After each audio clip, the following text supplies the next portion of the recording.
Hi guys, இந்த வாரம் கல்கி 2898 AD படம் ரிலீஸ் ஆகும்போது இந்த படத்தோட டீம் ஒரு மாதத்துக்கு முன்னாடியே புஜ்ஜி அண்டு பைரவா அப்படின்ட்டு ஒரு சீரிஸ் ரிலீஸ் பண்ணியிருந்தாங்க. இந்த படத்தோட ட்ரெய்லர் பார்த்தீங்கன்னா உங்களுக்கு தெரிஞ்சிருக்கும். பைரவா அப்படிங்கிறது நம்ம பிரபாஸ், புஜ்ஜி அப்படிங்கிறது ஒரு ஏஐ. இந்த ரெண்டு கேரக்டர் மட்டுமே வச்சு ஒரு அனிமேட்டட் சீரிஸ் தான் ரிலீஸ் பண்ணியிருக்காங்க. அந்த சீரிஸோட கதை ப்ளஸ் அந்த சீரிஸ்க்கும் இந்த படத்துக்கும் என்ன சம்மந்தம், அந்த சீரிஸ் பார்த்தா அந்த படம் பார்க்க முடியுமா அப்படிங்கிறதெல்லாம் இந்த வீடியோவில் பார்க்கலாம். ஸோ இந்த படத்தோட ட்ரெய்லர் பார்த்தாலே உங்களுக்கு தெரிஞ்சிருக்கும். இந்த உலகமே 2898 இயரில் ஃபுல்லாக அழிஞ்சிருது. ஒரு குறிப்பிட்ட இடம் மட்டும்தான் இருக்குது, காசி அப்படிங்கிற இடம் மட்டும்தான் இருக்குது. அந்த காசிலையுமே ரெண்டு விதமாக பிரிச்சிருக்காங்க. மேலே இருக்கிற இடம் காம்ப்ளெக்ஸ், ஒரு ட்ரையாங்கிள் ஷேப்பில், பெரிய பணக்காரங்க சக்தி வாய்ந்தவங்க மட்டும்தான் அந்த காம்ப்ளெக்ஸில் இருக்காங்க. மற்ற மக்கள் எல்லோரும் தரையில் வாழ்கிறாங்க. தரையில் எந்த வித ரிசோர்ஸஸுமே கிடையாது, சாப்பிட்ற ஃபுட்டுலேருந்து எதுவுமே கிடையாது. பட் இந்த காம்ப்ளெக்ஸில் எல்லாமே இருக்குது. அப்படி அந்த காம்ப்ளெக்ஸில் ஒர்க் பண்ணுற ஒரு வெஹிக்கிள்குள்ளே இருக்கிற ஒரு ஏஐ தான் இந்த புஜ்ஜி. ஸோ அந்த வெஹிக்கிள் பார்த்திங்கன்னா ஒரு கார்கோ ஷிப்பு, ஒரு இடத்துலேருந்து இன்னொரு இடத்துக்கு டிரான்ஸ்போர்ட்டுக்காக யூஸ் பண்ணக்கூடிய அந்த ஒரு கார்கோ ஷிப்பு. அந்த கார்கோ ஷிப்பில் தன்னோட 100வது ரைடை பண்ணிகிட்டு இருக்கும்போது ஒரு ஆக்சிடென்ட் நடந்துருது. அது ஆக்சிடென்ட்டில் பார்த்திங்கன்னா ஆக்சுவலாக ஒரு ரிபல் குரூப் அட்டாக் பண்ணிடுறாங்க. அந்த வெஹிக்கிளோட டிரைவர் தனியாக தப்பிச்சிடுறாரு. நம்ம புஜ்ஜி அண்டு அதோட வெஹிக்கிள் பார்த்திங்கன்னா மொத்தமாக உடஞ்சி கீழே விழுந்துருது. ஸோ அது எல்லாத்தையும் அள்ளி கொண்டு போய் ஒரு குப்பை கிடங்குல போட்டுடுறாங்க. இது ஒரு பக்கம் இருக்குது. இன்னொரு பக்கம் நம்ம பைரவா. காசியில் நிறைய பவுண்டி ஹண்டர்ஸ் சுற்றிட்டு இருக்காங்க. இந்த பவுண்டி ஹண்டர்ஸோட வேலை என்ன அப்படின்னா, யாராச்சும் ஏதாச்சும் ஒரு மிஷன் கொடுத்தாங்க அப்படின்னா அதை அக்கம்ப்ளிஷ் பண்ணிவிட்டு அதுலேருந்து வர காசை சேவ் பண்ணிவிட்டு அந்த காசு மூலிமா நம்ம காம்ப்ளெக்ஸில் போய் என்றைக்கே செட்டில் ஆகிடலாம் அப்படின்ட்டு இந்த எல்லா பவுண்டி ஹண்டர்ஸோட நோக்கம். அப்படிப்பட்ட ஒரு பவுண்டி ஹண்டர் தான் நம்ம பைரவா. ஸோ அப்படி ஒரு நாள் ஒரு ஆளை பிடிக்கணும் அப்படின்னு சொல்கிறாங்க. அதை பிடிச்சா 50,000 யூனிட்ஸ் கிடைக்கும் அப்படின்னு சொல்கிறாங்க.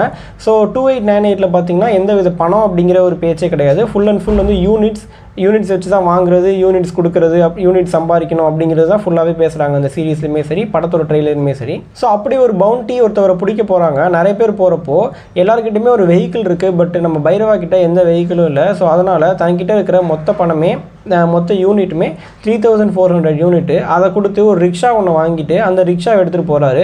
பார்த்தீங்கன்னா அதை போகிறப்பே அந்த ரிக்ஷா அடித்து உடஞ்சி கீழே விழுந்துடுது. ஸோ மீதி ஒரே ஒரு டயர் மட்டும்தான் இருக்குது. ஸோ இந்த டயரை வச்சு என்ன பண்ணுறது, இந்த டயரை விற்று நம்ம கொஞ்சம் யூனிட்ஸ் வாங்கிக்கலாம் அப்படின்ட்டு புஜ்ஜி எந்த குப்பை கிடங்கில் போட்டு வச்சுருக்காங்களோ அந்த குப்பை கிடங்குக்கு நம்ம பைரவா போகிறாரு. அந்த குப்பை கிடங்குலையுமே பார்த்திங்கன்னா யாரும் அந்த டயரை வாங்கலை. பைரவா கிட்டேருந்து ரொம்ப கம்மியான விலைக்கு கேட்டுட்டு சும்மா கலாய்ச்சிட்டு போயிடுறாங்க. அதுக்கப்புறம் பைரவா உட்காந்துட்டு நான் வெஹிக்கிள் எனக்கு ரொம்ப முக்கியம், வெஹிக்கிள் இருந்தால் நான் காம்ப்ளெக்ஸ் போக முடியும் அப்படிங்கிற மாதிரி கொஞ்சம் கத்துறாரு. ஸோ புஜ்ஜி நான் உனக்கு ஹெல்ப் பண்ணுறேன் இந்த வெஹிக்கிள் ரெடி பண்ணுறதுக்கு, அது மூலமா நீ காம்ப்ளெக்ஸ் போயிடலாம் அப்படின்னு சொல்லிட்டு அங்கே குப்பை கிடங்கில் இருக்கிற நிறைய தேவையில்லாத பார்ட்ஸ்லாம் போட்டு வச்சுருப்பாங்க இல்லையா, அதெல்லாம் வச்சு ஒரு வெஹிக்கிள் ரெடி பண்ண ட்ரை பண்ணுறாங்க. பட் அப்போயுமே ஒரு சில பார்ட்ஸ் தேவைப்படுது. ஸோ அந்த பார்ட்ஸ் எல்லாருமே திருடிடலாம் அப்படின்னு சொல்லிட்டு பைரவாவும் புஜ்ஜியும் சேர்ந்து போயிட்டு கொள்ளையடிக்கிறாங்க. ஒரு சின்ன சின்ன திருட்டு அதை மாதிரி ஒரு வழியாக அந்த வெஹிக்கிளையும் ரெடி பண்ணிடுறாங்க. பட் வெஹிக்கிள் ரெடி பண்ண வேகத்துக்கு நம்ம புஜ்ஜி அது ஏஐ இல்லையா, ஸோ அதனால் எல்லாத்தையும் கண்ட்ரோல் பண்ண முடியும் அப்படிங்கிறதுனால அந்த வெஹிக்கிள் எடுத்துகிட்டு நைட்டாக இதுக்கு போயிடுது, நேராக காம்ப்ளெக்ஸ்க்கு. பட் ஆனால் காம்ப்ளெக்ஸில் யாரும் உள்ளே விட மாட்டுறாங்க.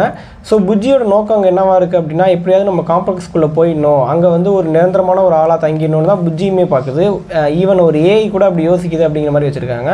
பட் அப்பயுமே யாரும் அலோவ் பண்ணல, நீ யாருன்னே தெரியாது அப்படின்னு சொல்லி வெளில அனுப்பிச்சிடுறாங்க. ஸோ ஆக மொத்தத்தில் புஜ்ஜி பைரவா ரெண்டு பேருக்குமே காம்ப்ளெக்ஸ்க்குள்ளே போகணும், அதுதான் அவங்களோட மோட்டிவ். ஸோ காம்ப்ளெக்ஸ்க்கு போகிறதுக்கு ஒரே வழி யூனிட் சம்பாதிக்கிறது தான். ஸோ அந்த யூனிட் சம்பாதிக்கிறதுக்கு நம்ம நிறைய பவுண்டி பண்ணணும் அப்படின்னு சொல்லிட்டு அதோட இந்த சீரீஸ் முடியுது. ஸோ இந்த வெஹிக்கிள் சொன்னேன் இல்லையா, இந்த வெஹிக்கிள் பார்த்திங்கன்னா படத்தோட மார்க்கெட்டிங்காக நிறைய இடத்துல யூஸ் பண்ணி நேர்லேயே கொண்டு போயிட்டு சேர்த்துட்ருக்காங்க நிறைய மக்களுக்கு. அது மட்டும் இல்லாமல் படத்தோட ட்ரெய்லர்லையுமே காட்டியிருந்தாங்க.